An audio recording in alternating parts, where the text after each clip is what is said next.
अस्सलामुअलैकुम। उम्मीद है आप लोग की तबीयत सेहत ठीक ठाक होंगे। आज जो मेरा टॉपिक है वो बहुत ही इंफॉर्मेटिव और इम्पोर्टेंट टॉपिक है। वो है जी ट्रांसपोर्ट के बारे में कि स्पेन में हम लोग मैड्रिड में रहते हैं तो वहाँ पे हमारा क्या जो है वो सिस्टम है।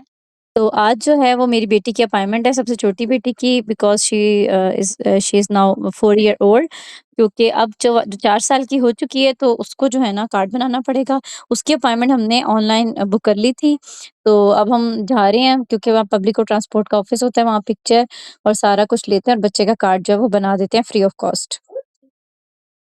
तो ये मेरा तरकीता है पब्लिक को, ये इसको चार्ज करना पड़ता है। और ये जो है ना मेरी बेटी 4 साल की है तो इसको मैं अपने साथ ऐसे लेके जा सकती हूँ फ्री ऑफ कॉस्ट, लेकिन अब इसका खुद का कार्ड होगा जो ये लगाएगी और ये अब इससे एंटर हो सकती है।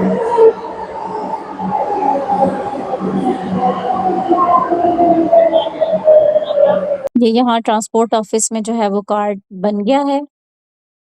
ही तो उसका कार्ड बनवाने के लिए पहले हमें अपॉइंटमेंट लेनी पड़ती है और उस अपॉइंटमेंट के बाद जो है ना हम उसका एक कार्ड बनता है, लेकिन वो कार्ड फ्री होता है until 14 age, until sorry 15 age. 15 age के बाद जो है आपका 15 टू 25 आपका यंगस्टर्स का कार्ड बनता है, जो यहाँ पे कहा जाता है हुबेन या ओबोनो। वो 10 यूरो पर मंथ होता है और उसके बाद जो है वो आप अपना जो है वो चेंज करवा सकते हो स्टेटस, क्योंकि आपको अगर वर्क करना है, काम करना है, आपको डेली बेसिस में जाना है, आप मंथली उसका करवा सकते हो। यहाँ पे मुख्तलिफ जोन्स होते हैं, A, B1, B2 डिफरेंट होते हैं। जो सिटी के अंदर होते हैं वो सस्ते होते हैं, वो 32 यूरो के या 34 यूरोस के होते हैं। तो ये डिपेंड करता है कि आपने कहाँ ट्रैवल करना है, किस जोन में ट्रैवल करना है, उसके मुताबिक यहाँ पे कार्ड बनता है। तो छोटे जो बच्चे, मेरे तो तीनों छोटे बच्चे हैं, तो उन तीनों के लिए फ्री होता है, लेकिन हमें उनका कार्ड जो है वो बनवाना पड़ता है। अगर कार्ड ना बनवाएं तो आप ट्रैवल नहीं कर सकते, उनकी एंट्री मना होती है। अंडर 4 ईयर आपको कोई कार्ड की नहीं ज़रूरत। 4 ईयर के बाद आपको कार्ड एटलीस्ट चाहिए होता है। वो तरफेता जो होता है वो उसकी पेमेंट नहीं होती, लेकिन उसको आपको रिन्यू करवाना होता है। फिर 15 के बाद बनता है और फिर जो है वो 25 से आगे ऑनवर्ड जो है वो सारे कार्ड्स बनते हैं, जो कि बहुत ही इंपॉर्टेंट होते हैं।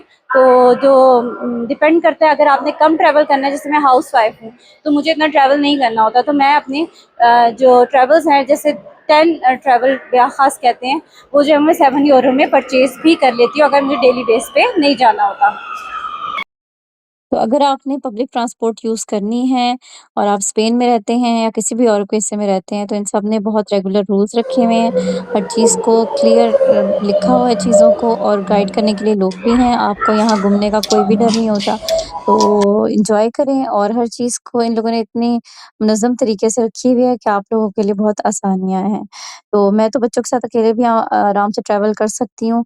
इस तरह औरतों के लिए, बच्चों के लिए अकेले-अकेले यहाँ ट्रैवल करते हैं तो उनके लिए कोई भी प्रॉब्लम जो है वो नहीं है। ये ज़ोन लगे हुए हैं यहाँ पे मुख्तलिफ, उस ज़ोन के मुताबिक जो है ना आपको कार्ड की परचेज़ वग़ैरह करनी होती है। ये देखें यहाँ पे A1, A2 और ये जो है ना ये इनकी प्राइसेस होती हैं, इन सब पे सारा। और ये पूरा मैप शैप इन्होंने एक्सप्लेन किया होता है यहाँ पे। आप लोग का कोई घूमने-शूमने का कोई भी टाइमिंग तक ये सारी इन्होंने दी हुई है। तो ये अब हम लोग जा रहे हैं मेट्रो लिखेरो, तो वो बस भी दिखाती हूँ, बहुत ही प्यारी इन्होंने बनाई हुई है और उस तरफ भी लोग बहुत ट्रैवल करते हैं।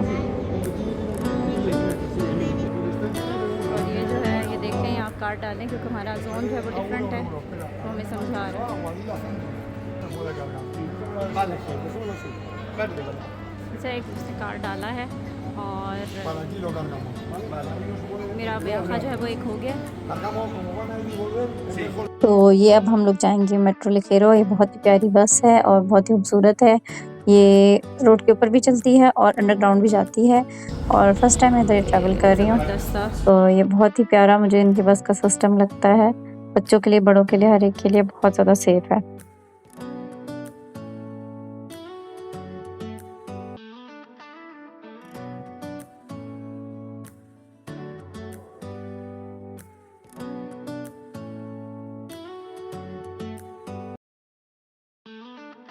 तो उम्मीद है आप लोगों को मेरी वीडियो पसंद आई होगी।